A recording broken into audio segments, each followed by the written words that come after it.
Hello friends, welcome to UGC EPG Pathshala.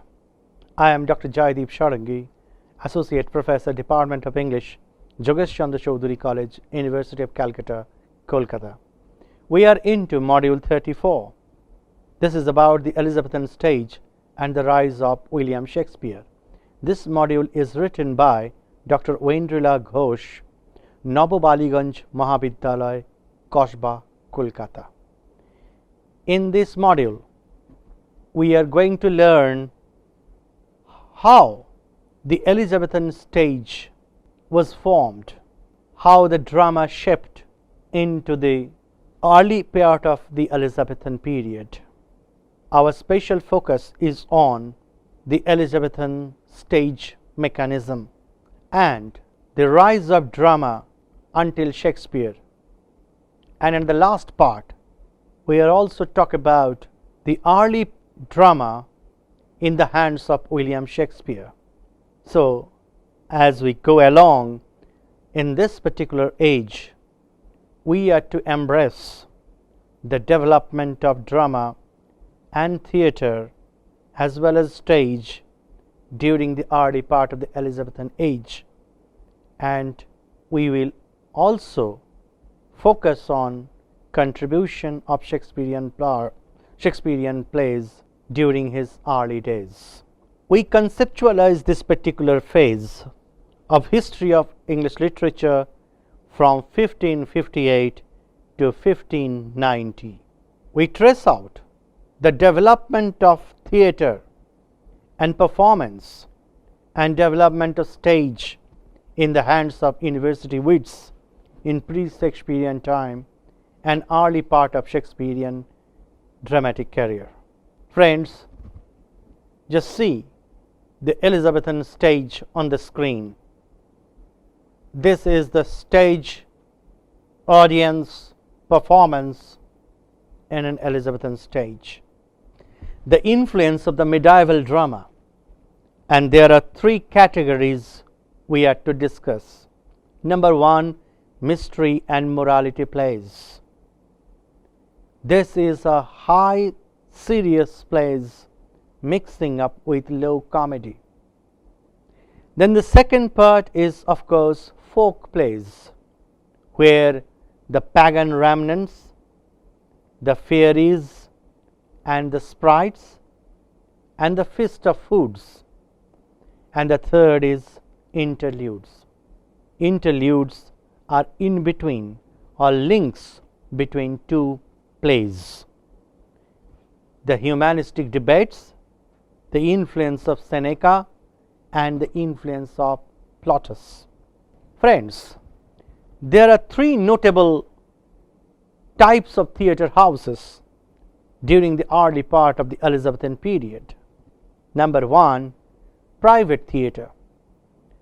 Small roofed buildings for the wealthy audience, and in private theatre houses no common people was allowed. The public, usually impoverished, in the backwards of inns.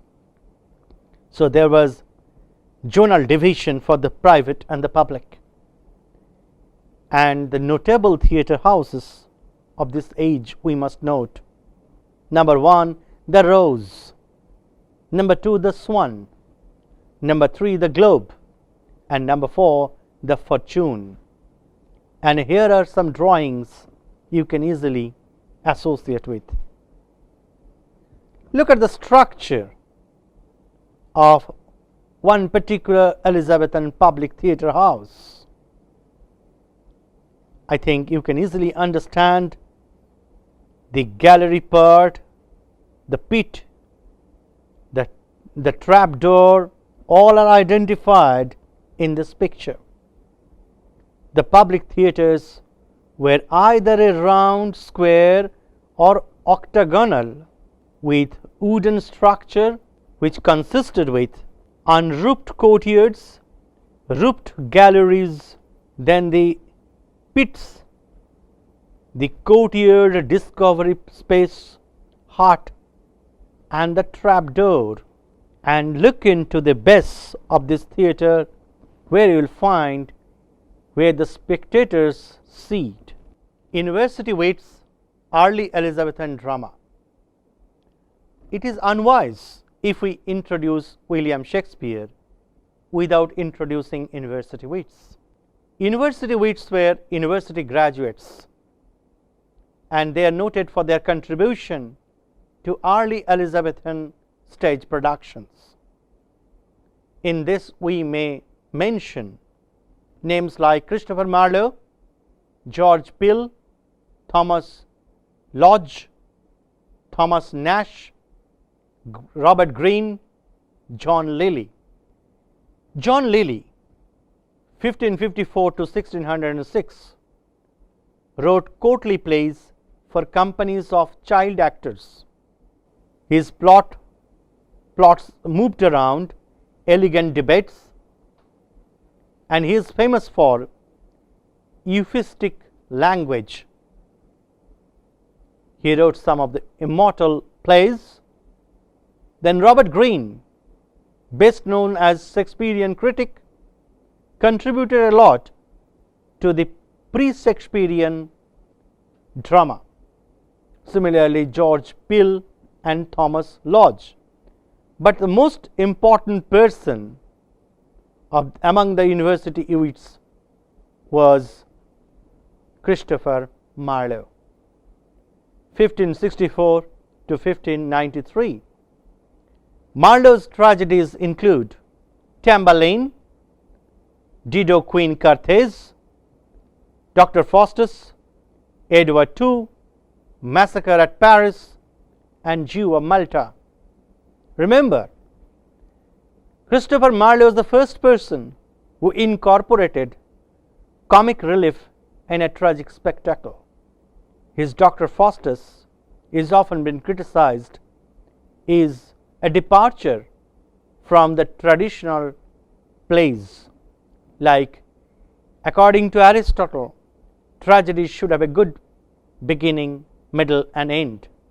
Dr. Faustus is often been criticized as a play with perfect beginning and end, but in the middle we have some gross element.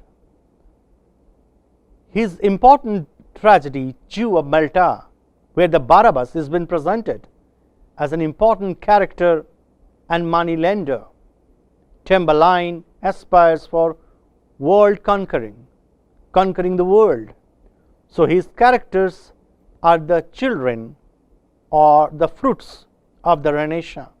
They burn with Renaissance temper or sentiments to conquer the world, or in respect of money, power, and activities. His Dr. Faustus celebrates the sentiments of the Renaissance. Earliest plays of the Elizabethan age. The first comedy of the Elizabethan age is attributed to Ralph Royster by Nicholas Adil in the year 1552. And friends, possibly you know the first tragedy in English written by Thomas Norton and Thomas Sackville, and the title of the play is Gorboduc. 1561 is often been cited as the first tragedy written in the name of Gorboduc in blank verse. It is also the first play in blank verse. It was performed for Queen Elizabeth in the year 1562. Now, friends, possibly you must be wondering what are the acting companies of the then time. 1590 to 1642, approximately 20 companies of actors in London, more than 100 provincial troupes. Companies usually played in London in the winter, spring, and the travel in many ways. The Elizabethan acting companies are Number 1, Lady Elizabeth's Men. Number 2, Leicester's Men. Number 3, Lord Strange's Men. Number 4, Pembroke's Men. Number 5, Worcester's Men. Worcester's Men, William Somerset, 3rd Earl of Worcester. Lord Chamberlain's Men. The patronage of Lord Strange Pattern, who died in 1594. The players found a patron in Henry Carey, the Lord Chamberlain. Performed at the Theatre and the Curtain Playhouse. 1599, moved to the newly built Globe Theatre House. By 1600, they had emerged as the leading theatrical company in London.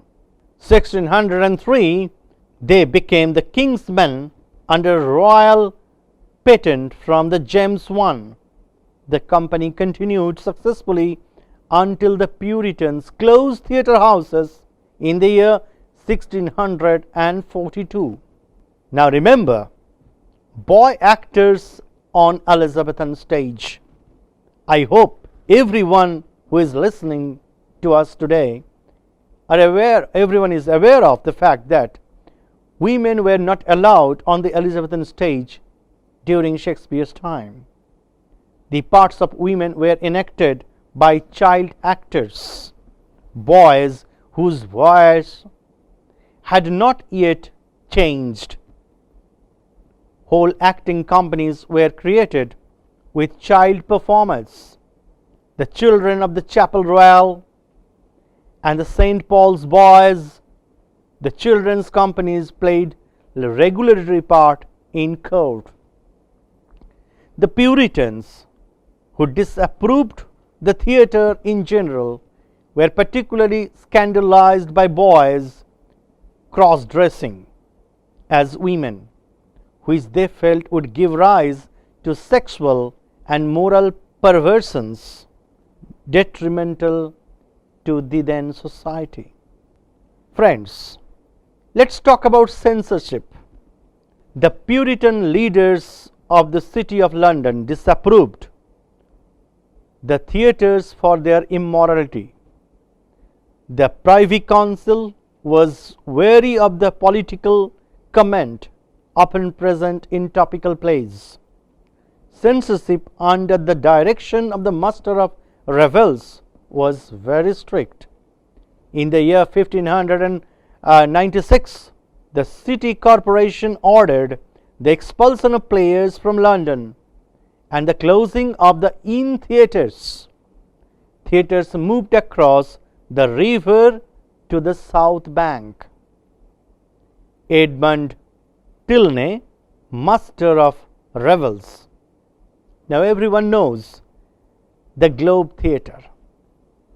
Globe Theatre, I think you can all see the picture of Globe Theatre, built by the James Burbage, and James Burbage son in the year 1598 for the Lord Chamberlain's Men. It got completely burned down by a fire in the year 1613, and it was during the production of Henry VIII, rebuilt in the year 1614 and continued as the leading playhouse of London until 1642. And you know what happened in 1642 when the Puritans shut down all theatre houses. Now we switch over to the contribution of William Shakespeare, and in this module we will only study the first half of Shakespeare's contribution till 1590, but his literary career continued till 1616. Let us discuss some facts about William Shakespeare. He was the son of John and Mary Shakespeare, born in the year 1564 and died in the year 1616. He went to school at the King's New School in Stratford, married Anne, and he became a very prominent writer later on. And during his literary career, he also contributed to the performance of Ben Jonson's plays.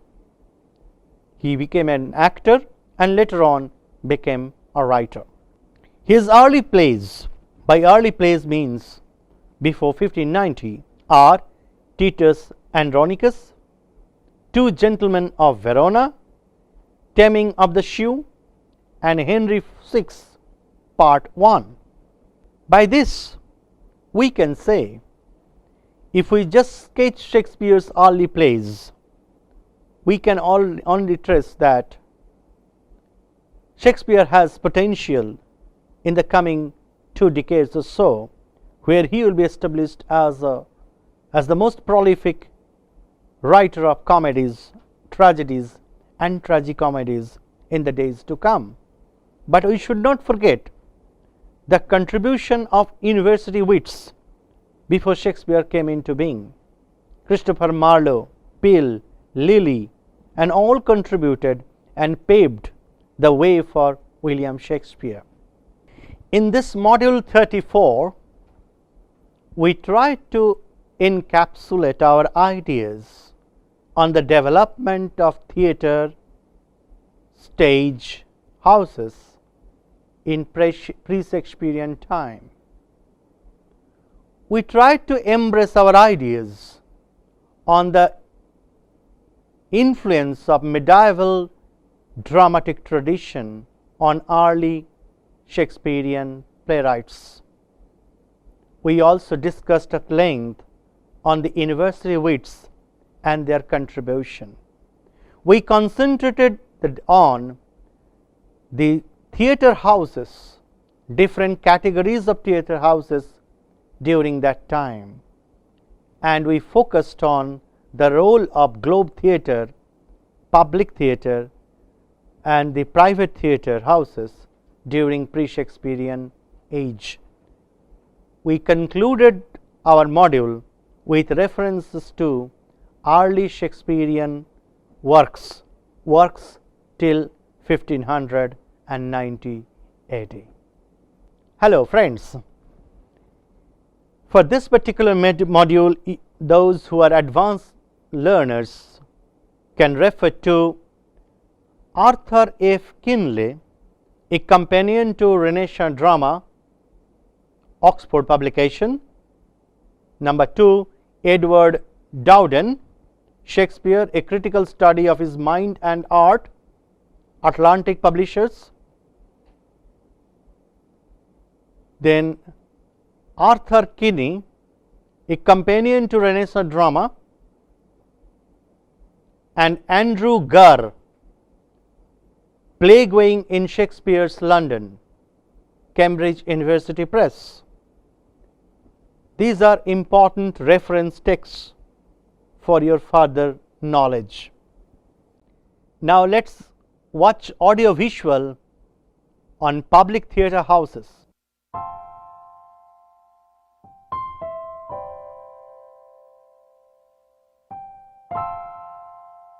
Elizabethan England saw the first permanent theatre structures in England's history. The plays that were performed in England previous to this were done in temporary outdoor structures or in buildings that were used for purposes other than theatre.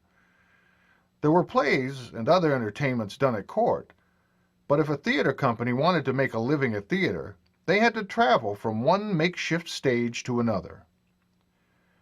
It wasn't until a man who was both an actor and a carpenter by the name of James Burbage undertook to create a permanent structure for the performing of plays in 1576 that England had a theatre for play production.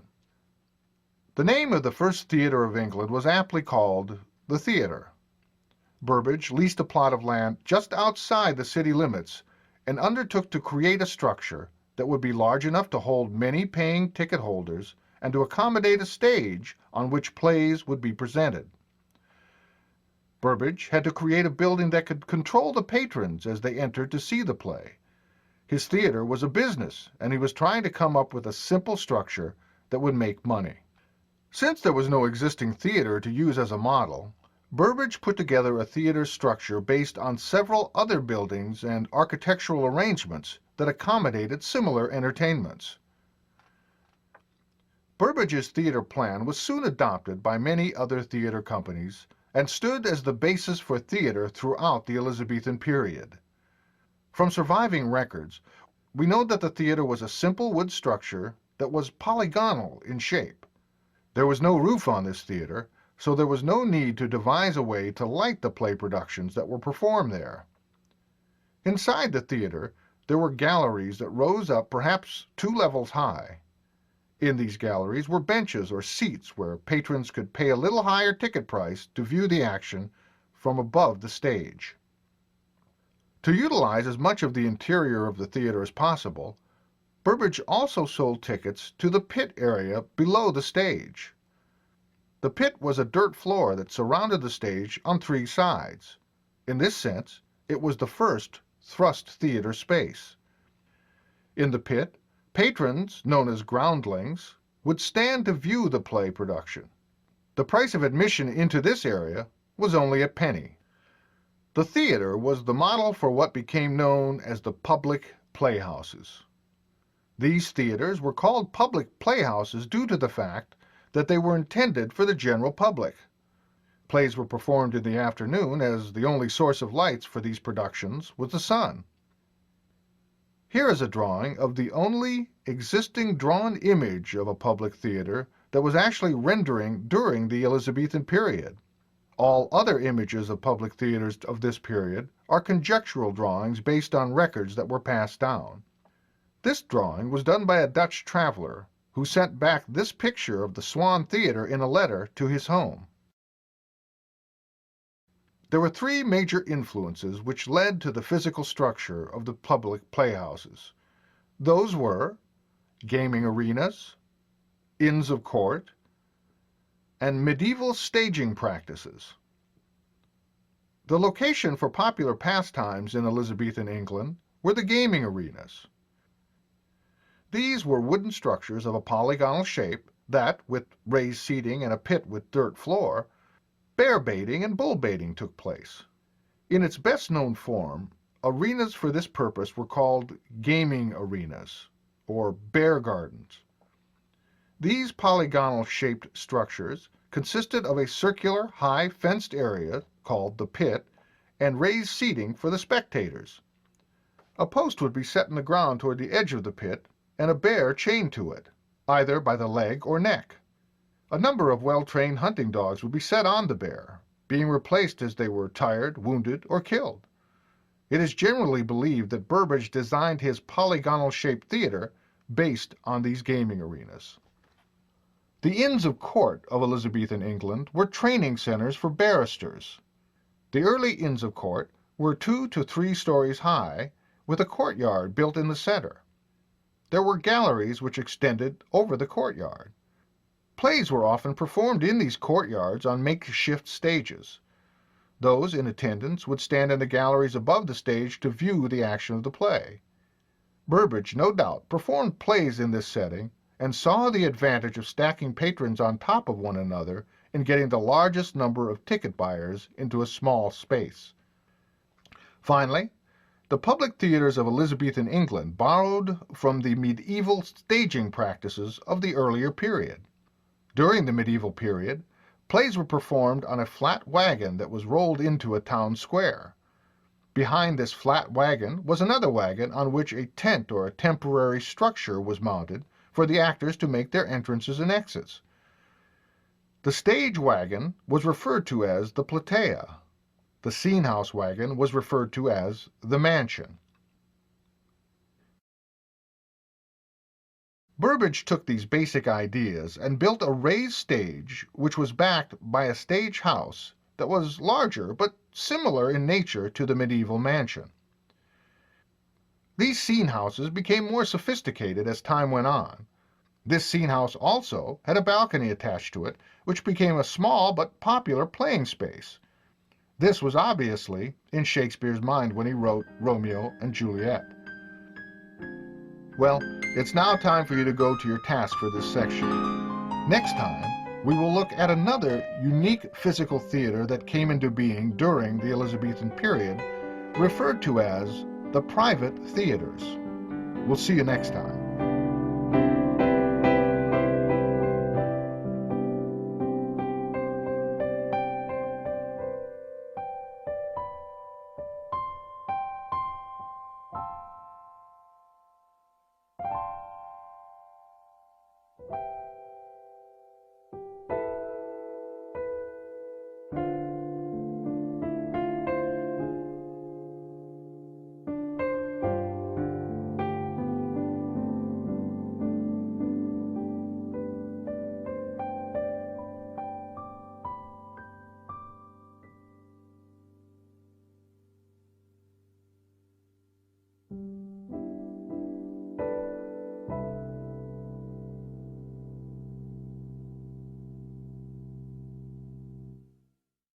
Now let us watch audio visual on private playhouses.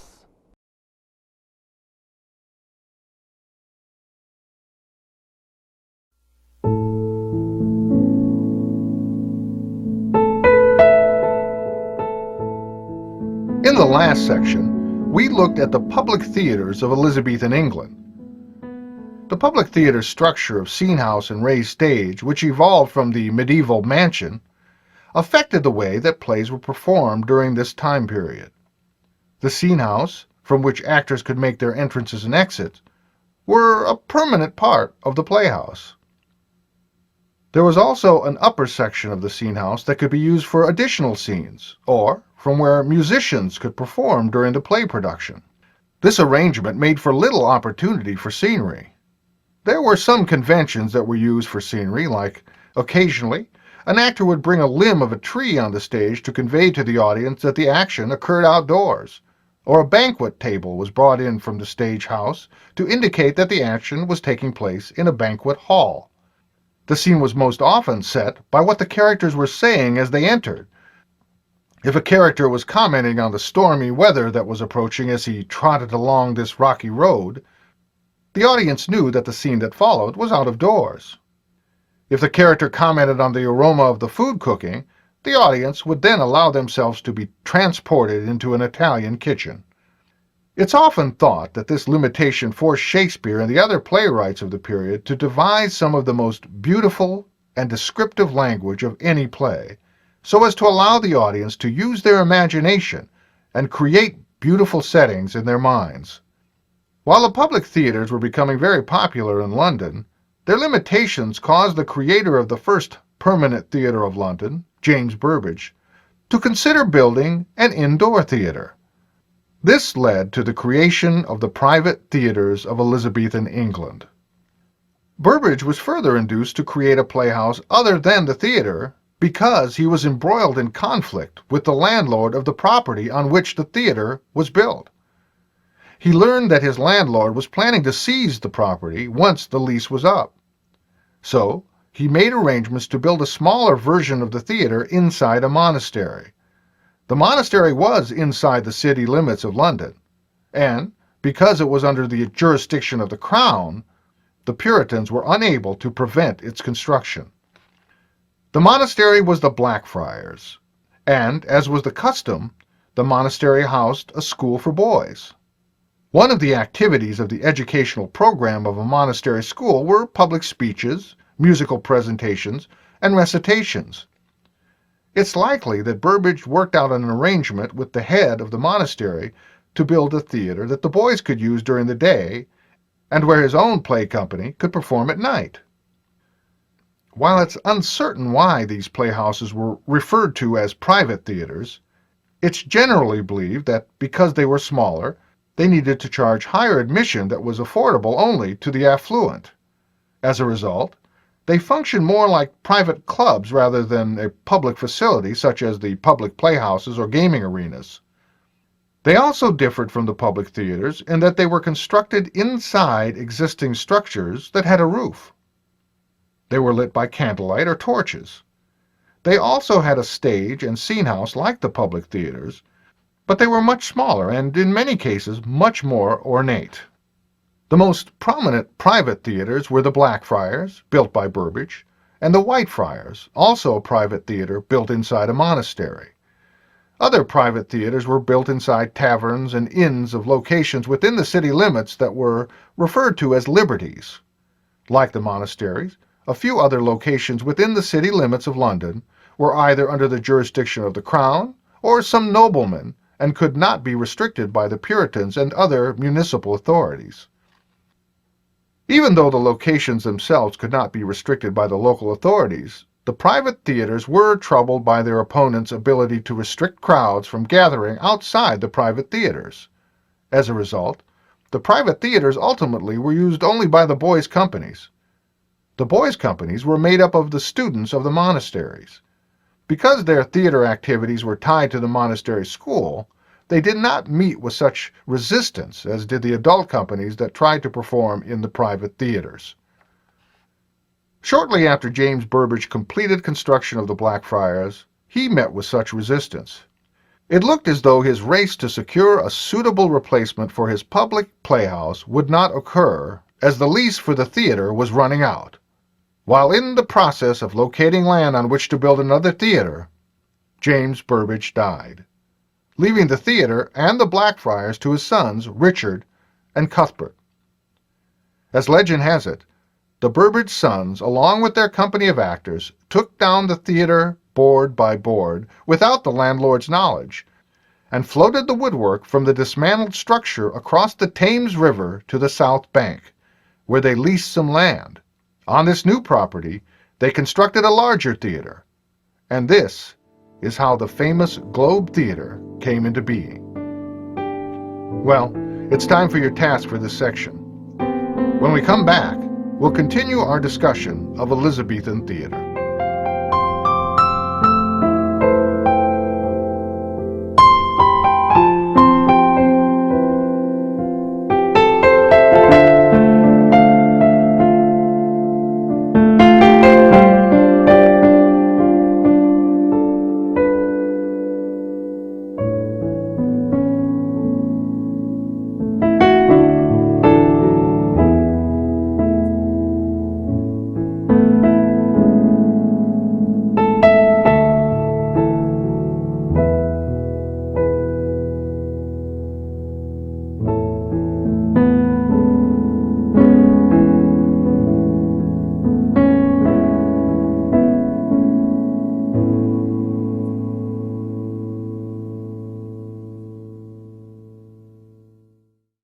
Now let us watch audio-visual on playwrights. Here it is.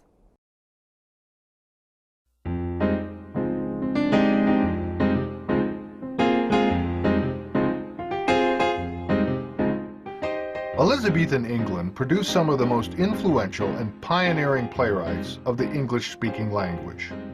William Shakespeare wrote during this period. It was a fertile field for the Elizabethan playwright. Even though there was much resistance by the local authorities, the plays and playhouses which surrounded the London city limits were immensely popular to the general public. The influence of the Italian Renaissance made accomplishment in art and learning the goal of every ambitious Londoner. The popularity of books supplied the playhouses with a literate public which raised the standard for the quality of their work. But the playwrights during this period also had to appeal to the lower classes that were not well educated. The challenge of appealing to this broad spectrum of potential audience members quickened the efforts of the playwrights of the Elizabethan England period and inspired them to write some of the greatest plays of all time. Perhaps the most lively and prolific group of playwrights to write for the theater at this time were referred to as the University Wits. The University Wits were a group of university-educated playwrights who were engaged in a friendly competition to outdo each other in the creation of plays based on the Senecan model. These men became celebrities around London, and their plays, while very highbrow, were very popular with all of the play-going public. Their plays often espoused ideals of the Italian Renaissance, and they tended to create three types of plays that became the staples of the Elizabethan stage. Such authors as John Lilly, Robert Greene, and Thomas Nash set the standard for playwriting in Elizabethan England. Perhaps the most prominent of the University Wits was Christopher Marlowe. Christopher Marlowe was admired during his lifetime for writing plays that were highly accomplished in their use of blank verse. We'll consider blank verse in our section on the iambic pentameter. Marlowe created villainous characters who had admirable qualities. Characters in such plays as The Jew of Malta, Tamburlaine, and Edward II shed the shackles of common morality to pursue their own personal ends. This made for very daring and breathtaking drama in its time. There were three types of plays in which Elizabethan playwrights excelled. These were the tragedies, the histories, and the comedies. The tragedies of Elizabethan England departed from the ancient Greek tragedies. They lacked the episodic structure and the attention that was paid to propriety. In this way, the Elizabethan playwrights were truer to their Roman counterpart Seneca. By his example, the Elizabethan playwrights excelled in what became known as the revenge tragedy. And perhaps no playwright achieved admiration and popularity more than the playwright Thomas Kyd for his revenge tragedy, The Spanish Tragedy. In Kyd's drama, there is much violence and deception. The scene in which the ghost of the lead character's father urges his son to avenge his untimely death spurred many imitators, including Shakespeare's Hamlet. The Elizabethans' thirst for vengeance and blood was often satisfied by the high number of revenge tragedies that were written and performed during this period. Another popular type of play that was common on the Elizabethan stage was the history play. The histories often celebrated some notable figure in English history and held up the admirable British traits of the character for the audience's delight. While the history plays were rarely accurate depictions of historical events, they often supplied their audience with a strong sense of pride and national good feeling. The comedies of Elizabethan England allowed the playwrights of England to excel at what they were educated to do: write poetry. While the comedies of this period were similar to today's comedies in that they were designed to make their audience laugh, what set the Elizabethan comedies apart is their extraordinary use of the emerging English language. The English language, as we know it, came into existence during the Elizabethan period. Many playwrights were also poets who elevated the English language to its poetic height. The comedies of this period were known as much for their beauty as for their ability to make the audience chuckle. The pastoral comedy was popular during this period and depicted simple, rural life with language that was meant to mirror the beauty of a natural countryside. Perhaps the most significant playwright of comedy during the Elizabethan period was Ben Jonson. Jonson was a university-trained playwright, but he did not associate himself with the university wits. He was fiercely independent and popular. His comedies focused on the dark side of human nature. His plays have often been referred to as the comedies of humors. Humors were considered overriding traits that individuals had depending on the humor that dominated their body. Jonson was best known for his comedies Every Man and His Humor, The Alchemist, and Bartholomew Fair. His play Volpone is a study in the comedy of humors and is often revived in professional productions today. Well, it's time again. Time to go to your task for this section. Once completed, we will continue our discussion of Elizabethan theater, including a look at the greatest playwright of all time. See you next time.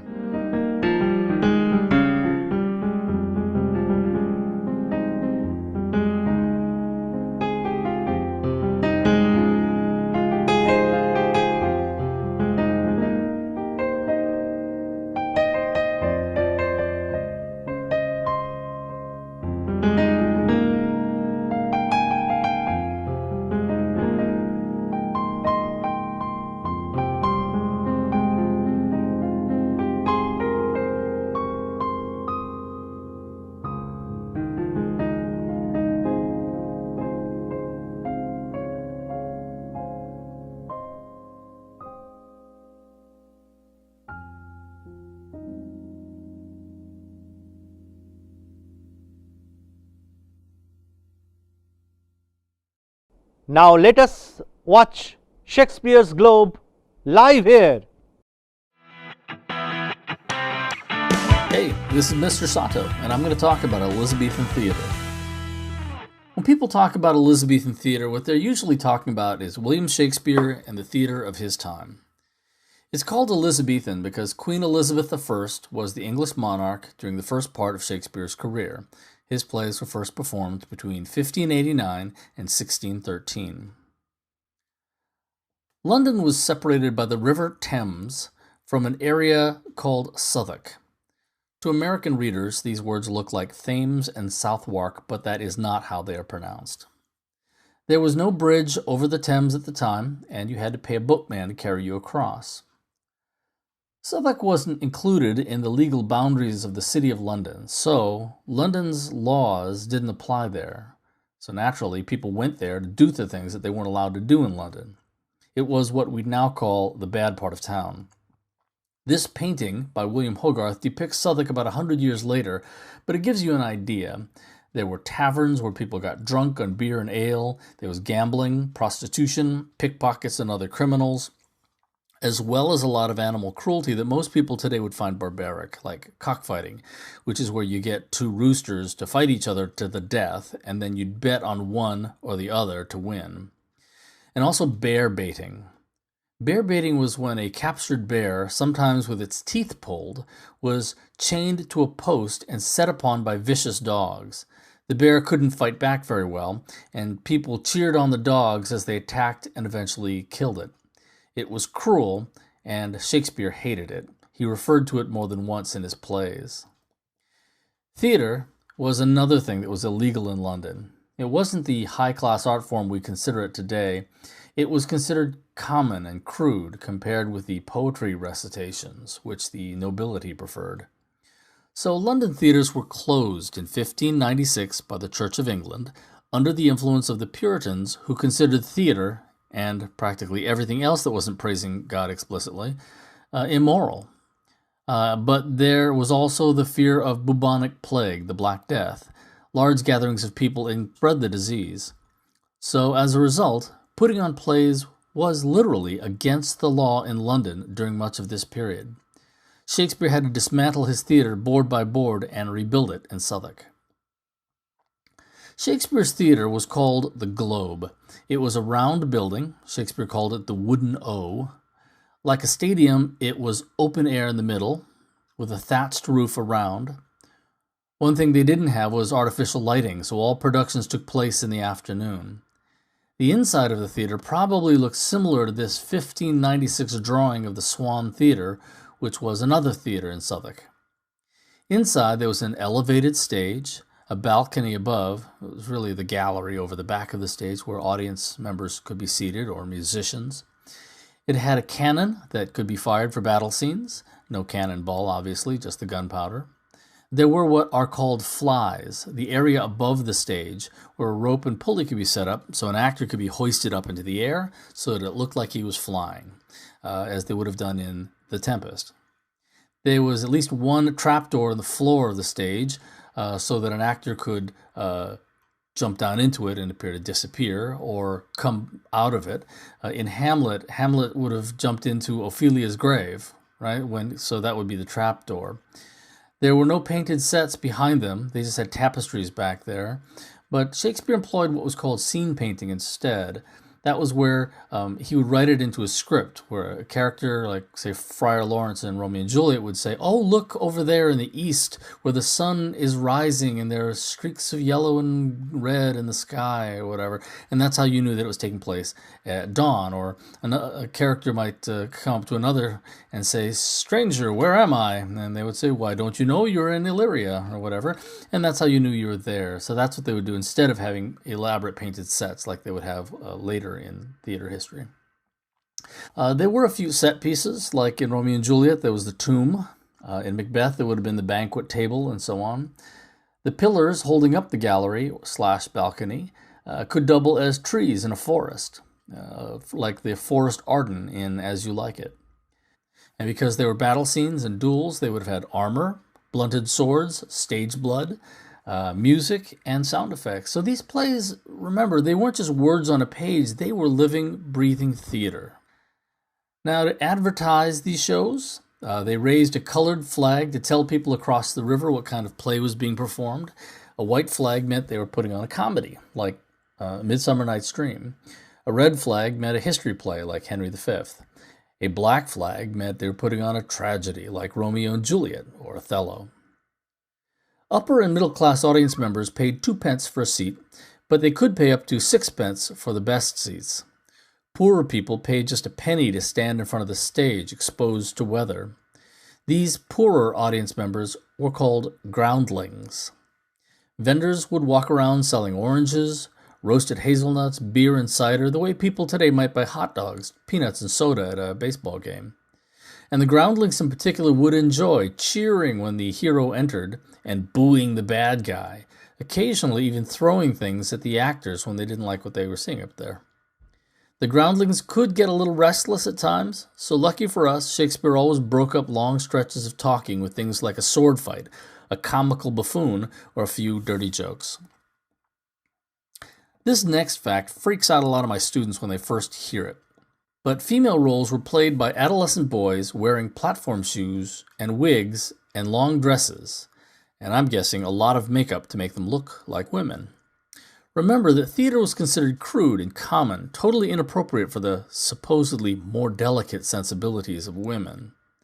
In fact, middle or upper-class women who merely attended these plays actually sometimes wore masks so they wouldn't be recognized.